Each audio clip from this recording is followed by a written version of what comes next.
Good morning class 9th student. In last lecture we have studied about atom, electron and proton. है ना, हमने देखा था last lecture में कि एटम के अंदर इलेक्ट्रॉन है और प्रोटॉन है। तब भी हमारे पास में एक क्वेश्चन वहाँ पर अराइज हो रहा था बेटा कि वो जो इलेक्ट्रॉन और प्रोटॉन उस एटम के अंदर अवेलेबल हैं वो किस तरीके से अवेलेबल है, किस स्ट्रक्चर, क्या स्ट्रक्चर है उस एटम का, किस तरीके से उसमें इलेक्ट्रॉन और प्रोटॉन को डिस्ट्रीब्यूट किया गया है। ये क्वेश्चन हमारे सामने बेटा वहाँ पर अराइज हो रहा था। उसी का आंसर लेके हमने एक देखा था कि जो डेल्टॉन एटॉमिक थ्योरी थी जो हमने 3rd चैप्टर में पढ़ी थी, वो जब हमने इलेक्ट्रॉन और प्रोटॉन की खोज कर ली उसके बाद में जो डेल्टॉन एटॉमिक थ्योरी थी वो वहाँ पर फेल हो गई। ठीक है, तो उसके बाद हमने देखा था कि जे थॉमसन जो थे उन्होंने फर्स्ट मॉडल दिया था एटम का और बताया था कि किस तरीके से इलेक्ट्रॉन और प्रोटॉन वहाँ पर डिस्ट्रीब्यूटेड है। तो उसी के बारे में हम आज देखेंगे बेटा। सबसे फर्स्ट है हमारा Thomson model of an atom, है ना। थॉमसन मॉडल की हम बात करते हैं। Thomson propose the model of an atom to be similar to that of a Christmas pudding, है ना। क्रिसमस पुडिंग जो होती है ना, उन्होंने बोला था कि एटम का जो स्ट्रक्चर है वो किस तरीके का है, क्रिसमस पुडिंग के जैसा है। The electron in a sphere of positive charge were like currant dry fruits in a spherical Christmas pudding. ठीक है, उसमें उन्होंने क्या बोला था कि जो पॉजिटिवली चार्ज है, पॉजिटिव चार्ज होते हैं वो पूरी तरह से फैले हुए हैं और जो नेगेटिव चार्ज है, जो इलेक्ट्रॉन है, उसमें वो ड्राई फ्रूट डले होते हैं ना, उस तरीके से वहाँ पर स्प्रेड है। जैसे आइसक्रीम के अंदर ड्राई फ्रूट्स होते हैं, है ना। पूरी आइसक्रीम होती है, उसमें कहीं कहीं में ड्राई फ्रूट्स निकल के आते हैं। जब हम केक बनाते हैं, हम अगर कप केक की बात करते हैं तो कप केक में जब हम ड्राई फ्रूट्स डालते हैं बेटा, तो कप केक में जो मैदा होता है या उसका जो मेन स्ट्रक्चर होता है वो पूरी तरह से फैला होता है और जो ड्राई फ्रूट्स होते हैं वो उसके अंदर कहीं कहीं होते हैं। तो उन्होंने बताया था कि प्रोटॉन जो है वो पूरी तरह से फैला हुआ है और जो इलेक्ट्रॉन है वो ड्राई फ्रूट्स के जैसे उसके अंदर क्या है, फैले हुए हैं। We can also think a watermelon. The positively charge is atom is spread all over like the red edible part of the watermelon. मतलब वाटरमेलन के जो अंदर रेड पार्ट होता है उसको हमने बोल दिया कि वो जो रेड पार्ट है बेटा वो क्या है, वाटरमेलन का वो जो रेड पार्ट है वो पॉजिटिव चार्ज है और जो उसके अंदर while the electron are situated in the positively charge sphere like the seeds in the watermelon. और जो उसके अंदर सीड्स हैं वो क्या है, वो इलेक्ट्रॉन है। मतलब जो पॉजिटिवली चार्ज है वो काफ़ी ज़्यादा है और नेगेटिवली चार्ज अगर देखा जाए तो वो कम है और पॉजिटिवली चार्ज के साथ साथ कहीं कहीं पर नेगेटिवली चार्ज वहाँ पर अवेलेबल है। जैसे कि आपको ये डायग्राम दिख रहा है बेटा, डायग्राम में देखिए पॉजिटिव, ये जो नेगेटिव चार्ज आपको दिख रहे हैं, ये जो दिख रहे हैं ना नेगेटिव चार्ज, और पॉजिटिव चार्ज उन्होंने बोला है कि ये पूरी तरह फैला हुआ है। ये देख लीजिए पॉजिटिव स्फेयर, ये जो स्फेयर है ये अंदर से पूरी तरह पॉजिटिव चार्जेस से भरा हुआ है और जिसमें कहीं कहीं क्या है, इलेक्ट्रॉन है, जिनका क्या है, जिन पर कौन सा चार्ज होता है बेटा, नेगेटिव चार्ज अवेलेबल होता है। अब देखते हैं हम थॉमसन प्रपोज दैट, उन्होंने क्या क्या चीज़ें प्रपोज करी। An atom consist of a positively charge sphere and the electron are embedded in it, है ना। उन्होंने बोला कि एटम के अंदर पॉजिटिवली चार्ज स्फेयर है इस तरीके का और उसके अंदर जो इलेक्ट्रॉन है वो एम्बेडेड है। The negative and positive charge are equal in magnitude so the atom as a whole is electrically neutral, है ना। उन्होंने बताया था कि जो नेगेटिव चार्ज है और जो पॉजिटिव चार्ज एटम के अंदर अवेलेबल होता है उनका मैग्नीट्यूड जो होता है बेटा वो इक्वल होता है। जब वो मैग्नीट्यूड में इक्वल होते हैं तो अगर हम बात करें कि होल इलेक्ट्रिकल की बात करें तो एटम जो होल होगा, पूरा एटम जो होगा वो इलेक्ट्रिकली क्या होगा, न्यूट्रल हो जाएगा, क्योंकि जितने प्लस अवेलेबल हैं उतने ही माइनस भी अवेलेबल हैं, तो वो एक दूसरे को क्या कर देंगे, नलीफाई कर देंगे। Although Thomson model explain that atom are electrically neutral, उन्होंने बोला था कि एटम जो होते हैं वो इलेक्ट्रिकली न्यूट्रल होते हैं, उनके ऊपर कोई भी चार्ज अवेलेबल नहीं होता है। The result of experiment carried out by other scientists could not be explained by this model as we will see below. The results of experiment carried out by other scientists could not be explained by this model, है ना। जो दूसरे साइंटिस्टों ने experiment किए थे वो इस model से एक्सप्लेन नहीं हो पा रहे थे, है ना। तब उसके बाद दूसरे साइंटिस्ट आए। ठीक है, चलिए बेटा, हमने देखा कि थॉमसन ने क्या क्या चीज़ें हमें दी, इनकी कौन कौन सी उन्होंने प्रपोज्ड किए थे कि थॉमसन ने बताया था कि एटम के अंदर इलेक्ट्रॉन और प्रोटॉन होते हैं, किस तरीके से उसमें वो स्प्रेड होते हैं, ये भी हमने देख लिया। अब हमने ये भी चीज़ देखी थी कि काफ़ी सारे साइंटिस्ट जब इसमें अपना एक्सपेरिमेंट कर रहे थे तो उनके जो एक्सपेरिमेंट थे वो जो थॉमसन ने जो मॉडल दिया था उससे एक्सप्लेन नहीं हो पा रहे थे। तब फिर कौन आया बेटा, अब नेक्स्ट मॉडल दिया रदरफोर्ड ने, Rutherford model of an atom. Ernest Rutherford was interested in knowing how the electron are arranged with an atom, है ना। उन्होंने ये बताया, वो ये जानना चाहते थे कि इलेक्ट्रॉन जो है वो किस तरह से अरेंज है एटम के अंदर। Rutherford designed an experiment for this, उन्होंने एक एक्सपेरिमेंट डिज़ाइन किया। In this experiment, fast moving alpha particle were made to fall on the thin gold foil. उन्होंने क्या किया कि जो फास्ट मूविंग अल्फ़ा पार्टिकल थे उनको उन्होंने फॉल करवाया किसके ऊपर, एक गोल्ड फॉइल के ऊपर। पतली सी गोल्ड की एक शीट तैयार करी, उस गोल्ड शीट पर क्या करवाया उसको, अल्फ़ा पार्टिकल, उसके ऊपर अल्फ़ा पार्टिकल की बम्बार्डिंग करवाई, मीन्स उसके ऊपर अल्फ़ा पार्टिकल फेंकते चले गए, स्कैटर्ड करते चले गए, डालते चले गए, है ना। तो he selected a gold foil because he wanted a thin layer as possible. This gold foil was about 1000 atoms thick, है ना। गोल्ड की एक क्वालिटी होती है बेटा कि गोल्ड जो होता है मेलेबल होता है। मेलेबिलिटी का मतलब होता है कि गोल्ड के अंदर मेलेबिलिटी की पावर होती है, जिससे अगर हम उस गोल्ड को पीटते जाते हैं, उसको ठोकते जाते हैं, पीटते जाते हैं, तो एक काफ़ी पतली सी शीट बनकर तैयार हो जाती है। मेलेबिलिटी का मतलब होता है कि जो गोल्ड होता है बेटा वो टूटता नहीं है, अगर आप उसको पीटते जाते हैं तो वो फैलता जाएगा लेकिन वो टूटेगा नहीं। इसलिए उन्होंने किसको सिलेक्ट किया, गोल्ड को वहाँ पर उन्होंने सिलेक्ट किया।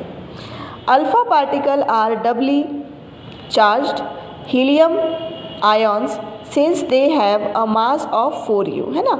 अल्फ़ा पार्टिकल को हमने क्या कर लिया, डबल चार्ज कर दिया, है ना, उसके अंदर हीलियम आयन से मिक्स कर दिए, जिससे उसका जो मास है वो कितना हो गया, 4u हो गया। मतलब 4 एटॉमिक यूनिट हमने पढ़ी थी ना, atomic mass unit AMU, clear है, यू हम यू भी यूज़ कर सकते थे वहाँ पर। The fast moving alpha particle have a considerable amount of energy, है ना। अब वो जो फास्ट मूविंग अल्फ़ा पार्टिकल थे उनके पास काफ़ी सारी एनर्जी थी, वो अवेलेबल थी। It was expected that alpha particle would be deflected by the sub atomic particle in the gold atom, है ना। It was expected that alpha particle would be deflected by the subatomic particle in the gold atom, है ना। तो gold atom के अंदर हमने alpha particle को क्या बता दिया, एक सब एटॉमिक पार्टिकल वहाँ पर बता दिया। Since the alpha particle were much heavier than the proton, अब जो अल्फ़ा पार्टिकल हैं वो क्या हो गए, काफ़ी ज़्यादा हैवी हो गए, किससे, प्रोटॉन से। He did not expect to see large deflection, है ना। तो जिसके कारण क्या हुआ, वहाँ पर हमें कोई ज़्यादा लार्ज डिफ्लेक्शन वहाँ पर दिखाई नहीं दिया। देखिए बेटा डायग्राम दिया हुआ है ना, तो इस डायग्राम में देखिए किस तरीके से ये यहाँ पर हमने ये क्या है, ये एटम है, एटम के अंदर यहाँ पर हमने क्या किया, यहाँ पर अल्फ़ा पार्टिकल डाले, है ना। तो कुछ अल्फ़ा पार्टिकल जो थे वो सीधे निकल गए, कुछ अल्फ़ा पार्टिकल जो थे वो सेंटर से टकराकर रिफ्लेक्ट हो गए, है ना। कुछ अल्फ़ा पार्टिकल फिर यहाँ पर सेंटर से टकराए हैं और दूसरी डायरेक्शन में रिफ्लेक्ट हो गए हैं, कुछ वापस अपने पाथ को फॉलो करते हुए वापस आ गए हैं, और कुछ थोड़े से डिफ्लेक्टेड हो गए हैं, और कुछ सीधे निकल गए हैं, है ना। तो अब ये जो डायग्राम है ये हमें क्या चीज़ बताता है, ये हम देखेंगे कि जब हमने स्कैटरिंग करवाई अल्फ़ा पार्टिकल की गोल्ड फॉइल के ऊपर तो हमें वहाँ पर क्या चीज़ें मिली। तो देखिए, but the alpha particle scattering experiment gave totally unexpected result. अब यहाँ पर हमें क्या मिले, जो एक्सपेक्ट हम कर रहे थे वो रिजल्ट तो यहाँ पर ना मिले, हमें अनएक्सपेक्टेड रिजल्ट यहाँ पर हमें मिल गए। अब फॉलोइंग ऑब्जर्वेशन वेयर मेड, क्या क्या ऑब्जर्वेशन वहाँ पर हुई, most of the fast moving alpha particle pass straight through the gold foil. काफ़ी सारे जो अल्फ़ा पार्टिकल थे वो क्या हो गए, ये देखिए डायग्राम में दिख रहा है ना कि स्ट्रेट निकल गए, फॉइल को पार करते हुए सामने की तरफ निकल गए। सेकेंड पॉइंट है, some of the alpha particle were deflected by the foil by small angle, है ना। कुछ क्या हुआ, कुछ स्मॉल एंगल बनाते हुए दिख रहे हैं, देखिए दिख रहा है एंगल आपको, है ना। यहाँ पर कुछ एंगल बना है, यहाँ पर कुछ तो कुछ ने वहाँ पर कुछ ना कुछ स्मॉल एंगल बनाया। और थर्ड पॉइंट है आपका कि surprisingly 1 out of every 12,000 particle appear to rebound, है ना। और 12,000 में से एक पार्टिकल ऐसा दिख रहा था जो कि क्या हो रहा था, रीबाउंड हो रहा था, जिस तरीके से कि जिस पाथ से गया है उसी पाथ से वो क्या हो रहा था बेटा, वापस आ रहा था। In the words of Rutherford, अगर रदरफोर्ड की बात है, this result was almost as incredible as if you fire a 15-inch shell at a piece of tissue paper and it comes back and hits you, है ना। अगर हम क्या करते हैं, अगर हम फायर करते हैं किसी 15 इंच की शेल पर और वो जो गोली है जो निकली है फायरिंग से, वो गोली वापस टकराकर वापस आपकी तरफ आ जाती है, तो वो फिनोमिना यहाँ पर हमें देखने के लिए बेटा मिला। Here a sound when each stone strike that wall, है ना। अब यहाँ पर साउंड भी क्रिएट होता था, जैसे जो अल्फ़ा पार्टिकल थे वो वॉल से टकराते थे तो वहाँ पर साउंड भी हमें मिलता था।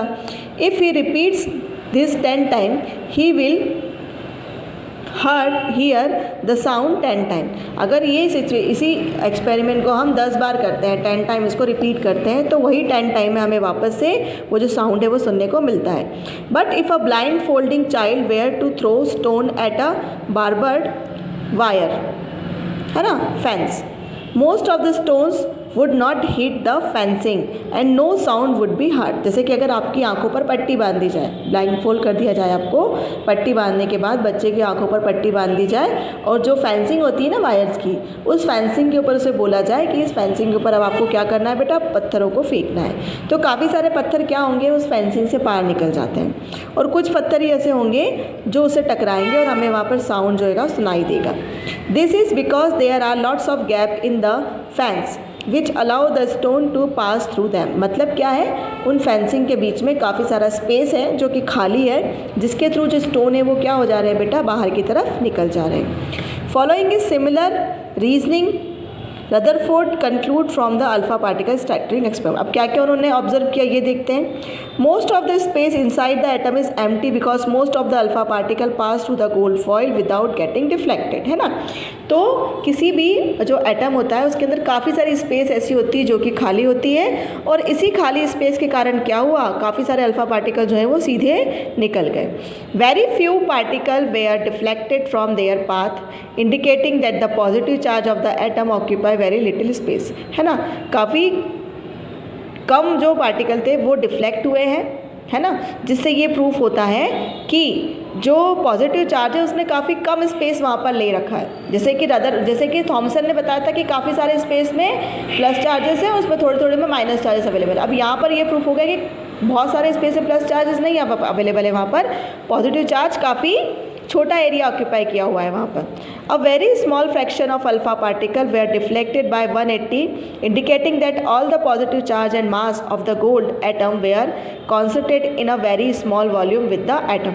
मतलब जो भी पॉजिटिव चार्ज है, जो भी उसका मास है, वो काफ़ी कम वॉल्यूम में उस एटम के अंदर अवेलेबल होता है। From the data he also conclude that the radius of the nucleus is about 10 to the power 5 times less than the radius of the atom, है ना। जो न्यूक्लियस की रेडियस होती है वो 10 to the power 5 टाइम छोटी होती है, कम होती है किससे, एटम की रेडियस से। मतलब काफ़ी कम एरिया जो है वो वहाँ पर कवर करके रखता है। On the basis of his experiment Rutherford put forward the nuclear model of an atom which had the following feature। अब उन्होंने जो मॉडल दिया वो क्या दिया, there is a positive charge center in an atom call the nucleus. उन्होंने बोला कि जो भी पॉजिटिव चार्ज है वो कहाँ पर अवेलेबल है, वो अवेलेबल है एटम के सेंटर पे, जिसको उन्होंने नाम दिया nucleus. Nearly all the mass of an atom reside in the nucleus. Atom का अधिकतर जो मास है वो किस पर है, उस एटम के न्यूक्लियस के ऊपर है। The electron revolve around the nucleus in circular path. और इलेक्ट्रॉन क्या है, जो न्यूक्लियस है उसके अराउंड चक्कर लगा रहा है। The size of the nucleus is very small as compare to the size of the atom. और जो न्यूक्लियर की साइज़ है वो काफ़ी छोटी है, किसके कंपेयर में, एटम के कंपैरिजन में।